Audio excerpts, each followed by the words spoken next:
You're listening to the Ask Drone U podcast. You ask, we answer your drone questions. Whether you're here to turn your passion into profit or you simply fly for fun, we're a community of learners and teachers who aspire to achieve greatness. We are Drone U. Hey everyone, welcome to another interesting episode of Ask Drone U. My name is Paul. What was that? And I'm Rob. As always, very grateful to be here with you and thankful that you're spending a few minutes of your day with us. AskDroneU.com for your question so that we can do our best to help you out. Definitely want to be able to help you out, so get those questions in. Today's question is kind of trying to figure out a workaround for starting cheap in mapping, especially when you have just a MacBook Pro. So I hope to make Mr. Matthew Schaefer happy in answering this question. And yeah. Hi guys, my name's Brandon from Colorado. I'm a Drone U student and I love all the courses and insight you guys have. The podcast is great. I find it very knowledgeable and I appreciate all your guys' info that you spread amongst the community. My question here is, I'm planning to start a drone business to do mapping. I'd like to do it for construction sites and just try and get some recurring revenue streams going. But I'm curious, right now I currently have a MacBook Pro, which I know is not really the best computer for doing Pix4D mapper. Eventually, I'd like to go that route and buy a desktop that is capable of running their software. But in the meantime, to get started, I was looking at some cloud-based options. I was looking at Pix4D Cloud, and it looks like you can do auto GCPs. And I just wasn't sure if you could do manual GCPs also, and if you could put in manual type points. I've done your mapping course, and it looks like that is how you get accurate maps. Just not sure if that's available in the cloud version here. Wasn't sure if you guys had any insight. I was also looking at DroneDeploy as well, just trying to compare apples to apples here. I know you guys speak poorly of DroneDeploy in the past, so I'm just kind of curious what your insight is here. Any knowledge or insight would be appreciated. And then I have one last question here. What would be a good, resource to get my GCP points?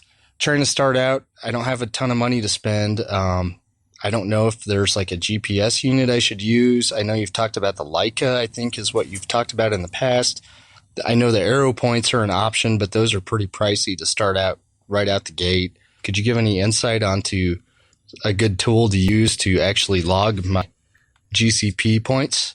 Thank you guys. I appreciate all your guys' knowledge, and thank you, Drone U, and I'm looking forward to hearing your answers here. Thank you.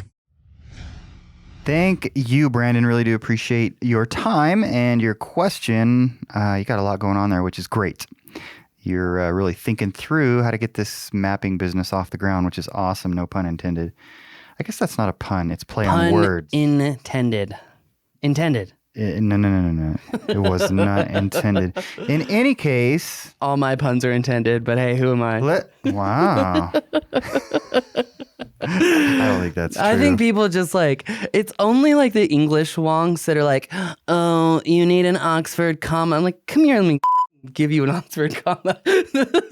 Sorry. Man, Paul is on a rampage today. I don't know what's going on. It's the whole remote ID thing. It's got y'all riled up. Yeah, it did. It sure did. Dang. This is me riled up now. Woo! Uh-huh. Yeah, anyway. All right, yeah, okay. Anyway, let's help a brother out, Mr. Brandon Hess.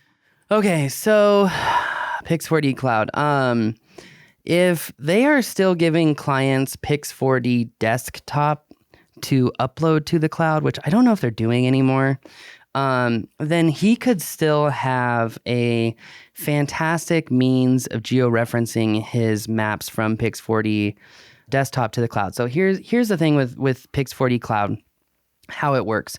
Typically, at least the old workflow was that you would set up a project on your desktop. You would throw all the images in a folder on your desktop, and you would pretty much set up your processing options, which steps you were going to run, and then throw it up to the cloud.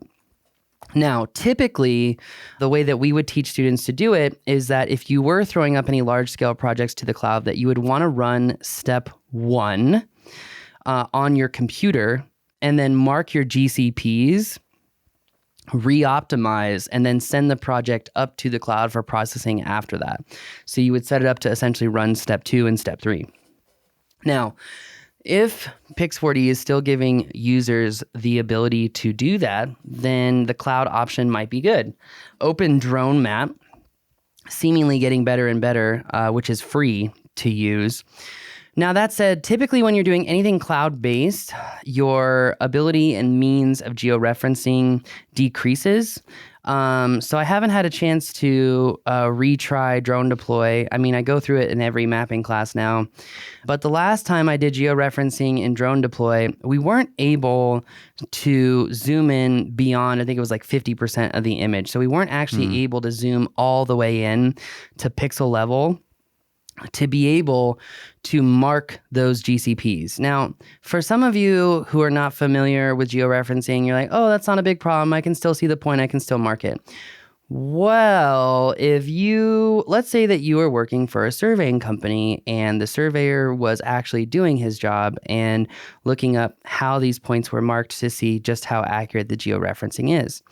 And now with ASPRS updating their standards to include projection error, which I'm very grateful for, they would quickly realize that in the way that all cloud processors mark GCPs would not actually meet the standards of a reprojection error rate, meaning that the projection error is below the accepted amount.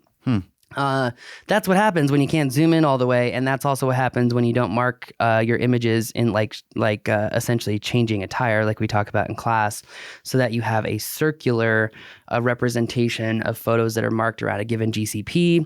That way, you don't have an ellipsoid error that looks all funky and is actually introducing error into the map itself. Whew, that said, I'm tired. I am too. I need another coffee. That said, I'm going to get one. That said, I'll be right back. Okay, goodbye.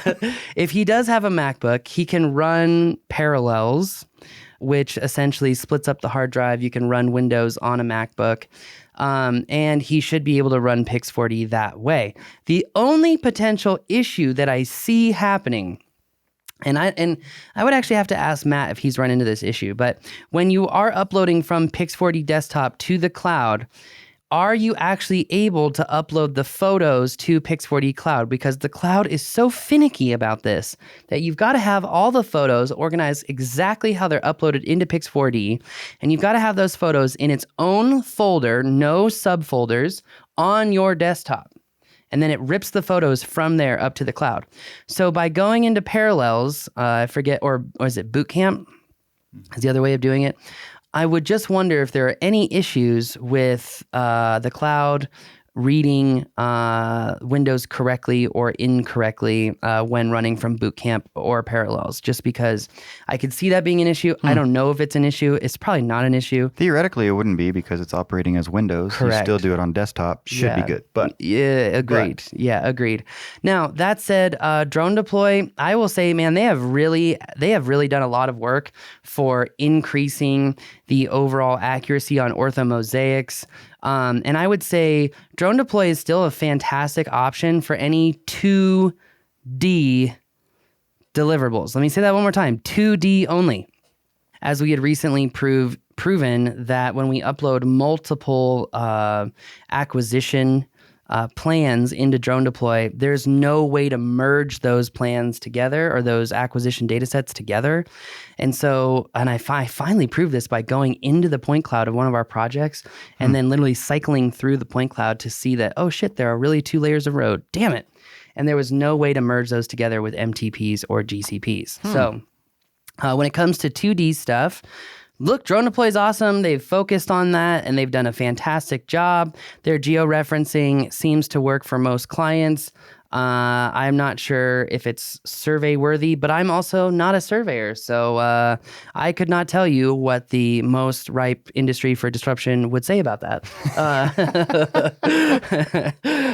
But that said, I will say that, when it comes to surveying, typically you want the highest standards to ensure the overall georeferencing, which my logical brain says continue to use Pix4D because it is there. There's also Pix4D survey now, which really focuses on adding planimetrics and really reducing the overall workflow. And look, DroneDeploy is awesome. One of the things I think you got to be careful of with DroneDeploy is make sure that you save every deliverable that you get off of DroneDeploy, because if you stop paying for your plan, they disappear. And so that's something that I think is important. Again, I think DroneDeploy is a fantastic solution for a lot of different industries out there that are just doing 2D work. And I mean, the race to the bottom has officially started, because if you look at DroneDeploy's pricing for just ortho mosaics, it's pretty low. But then you look at Pix4D React, and it's even lower. Now, a lot of people don't understand the difference between DroneDeploy's simple user profile and Pix4D React. Pix4D React only works with a single grid flight plan and a nadir camera position, okay? You can throw oblique images in there, but you're not going to get straight lines on your roofs and whatnot. Okay? Because the point is speed, right? The point is speed, yes. And so they don't want all that other crap in there. It messes with the speed. That is also correct. That said, in DroneDeploy, you can use a double grid. Now, why would you want a double grid over a single grid? We've said this in class 1,000 times, and I know over 3,000 people have watched it. But it's to get better facade detail. It's to have a better ideology of what's actually going on the sides of buildings. Also, I figured out something about Pix4D after running a bunch of tests. For a while here, I was saying, like, what the hell is going on with Pix4D's new Step 1 engine? Because it's producing so much fewer points than it used to do. And the answer is, and I'm gaining this answer not from Pix4D telling me what's up, but from just trial and tests, which is these newer drones like the Mavic 2 Enterprise Dual Advance. It's a 48 megapixel sensor, but it's a smaller sensor than a Phantom 4 Pro. Well, because of all the pixel doubling that they're doing, Pix4D is essentially saying, we don't need that many points, so we're gonna use scale and reduce this down to, what is it called when you're in rapid low res and you take 4 points and you turn it into 1, essentially. Well, on a 48 megapixel sensor, that still leaves you with a solid amount of points. But on a Phantom 4 Pro, it doesn't. So, and you can't stop it from doing that? No, I can't. That's in the algorithm, yeah. Maybe what I should do is throw all my images into Photoshop pixel double output. That's a good hack. Well, potentially. I found an even better hack. I finally found a way around CaptureReality. What do you mean a way around it? Why are we wanting to get around it? What do you mean? What do you mean? CaptureReality makes by far the best lifelike models on the planet. Okay? But the means in which that you get to that is seemingly more and more and more and more complex. Like recently, they came out with a new firmware where you literally got 4 freaking windows open up trying to work on one damn project. Yes, it's a cluster. And so anyway, Pix4D is true to the rules of photogrammetry. It's like, look, if you do X, Y, and Z, no matter what, you're going to get a product. And so it makes it a lot easier to combine really complex flight plans. Okay. So I wish that I had this ability to use Pix4D's point cloud engine and then push it over to CaptureReality to do a 3D textured mesh. But you don't. But I don't. But now there's a solution, and it's surely good. I think there's some code in that, and I didn't catch what it is. Surely, that's sure right, Rob. It's surely good. Do you guys get what we're talking about? No, I think it's gonna have to come out in the new mapping class because I do want to. As you know, one of the things I want to do this year is a new complex 3D modeling course that focuses just on 3D deliverables. Yeah, because so many more people are getting into it with construction, with the movie business. Yeah. Parker has his own damn business now where that's all he does, and I'm happy for him. So, I've seen some of the stuff he does, but he's one of those guys that's willing to sit there in front of the computer for hours. Good for him. Because you have no. Good for him. It's not my personality type. No, it's not a dig. It's a no. I know, but I'm just clarifying that for everyone on radio, so it's clarified that it's not a dig because Parker has the skill, man. He's got the skills to pay the bills. He really does. He does. And I know he wanted to work with us on a business, but I think it didn't work out because we just don't have any time to give outside of DroneU. I mean, we are fully vested in DroneU. But that said, I think that there is a huge business for 3D models. Film, we've got construction, we've also got living in this remote COVID world. There's so much value and use for it, So, I mean, we even have requests all the time for like, hey, give us interactive 3D modeling as a part of real estate course. I'm like, well, you could just take the interactive. Okay. So anyway, but that said, there's a brand new engine that works alongside Pix4D that does nothing but 3D textured meshes, plural. And it's extremely exciting.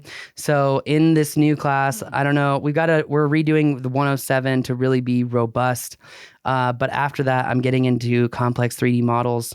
And I'm very, very, very excited about that. Hopefully we'll get it done in time for the experience class, which I know a lot of you have been emailing me on Instagram. Hey, where do I get the information on the experience course coming up? I really want to go. The page is not up on the website yet. It will be here very shortly.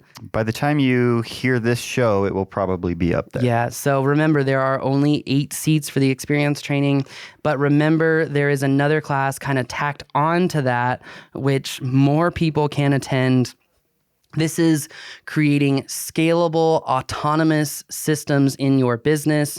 So just to clarify, no, this is not like the drone bosses. Here's your templated marketing materials, and here's your templated icons, and here's your templated web stuff.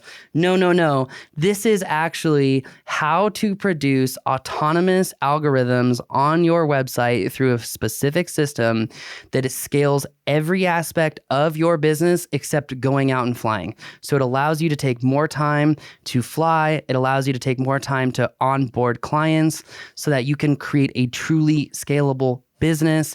I have to say, Kara, who's one of our newest instructors, she's now doing another class for us that we actually are traveling to Colorado this next week to film. And guys, this course is just absolutely mind-blowing. I mean, I feel like anyone else in the industry would sell this class for $10,000.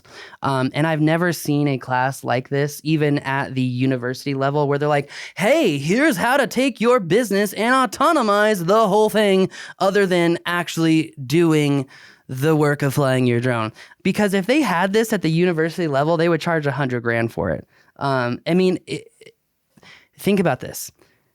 Kara broke her back mid-pandemic, and her sales didn't slumber at all. Literally. Emails still went out. Clients were still serviced. She was actually making upsells. And you know how? She did nothing because it was already set up. Anyway, I rest my case. This is going to be one course you absolutely do not want to miss. That's if you want to be successful, because it makes it so easy. If you're like me and you love to fly, but you're a little bit lazy behind the computer, this is like a dream come true. That is all I'm going to say. So anyway, I hope that helps. Make sure to check out the experience class. And for you, sir, getting started in mapping, the cloud, to recap, the cloud-based software with Pix4D, as long as you can get the desktop app, run it in parallels, set up your project to run step 1, geo-reference it yourself. You got to zoom in all the way. The trigonometry calculations actually factor in for how much you zoom. That is produced in what we call the projection error.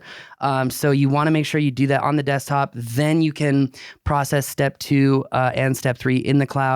I will say DroneDeploy does a very good job at 2D deliverables, and they do a very good job at georeferencing. Never ever use, and I don't care what platform it's on, automatic tie points or automatic GCP marking. Never ever use that, no matter the platform. To that point, he asked about Leica. What about Leica? If that's what he should use to get. Oh, get GCP points? GCP points, yeah. I don't know. Those new arrow points are pretty well, nice. But again, they cost more too. So we're talking about, kind of trying to do something here on a little bit of a budget. I would say check out the podcast where we talk about the differentiation between RTK and PPK, because it really depends, Rob. And I wish I honestly heard that answer on mainstream media more and more, because the oversimplification of things are ruining our society. So the answer is it depends. It depends on if you have cell service. It depends on if you're a rural or urban area. It depends. It depends on the size of the map. So it depends. Honestly, arrow points, the Reach RS2 is a great solution. They're both cheap. HTC3, great solution as well.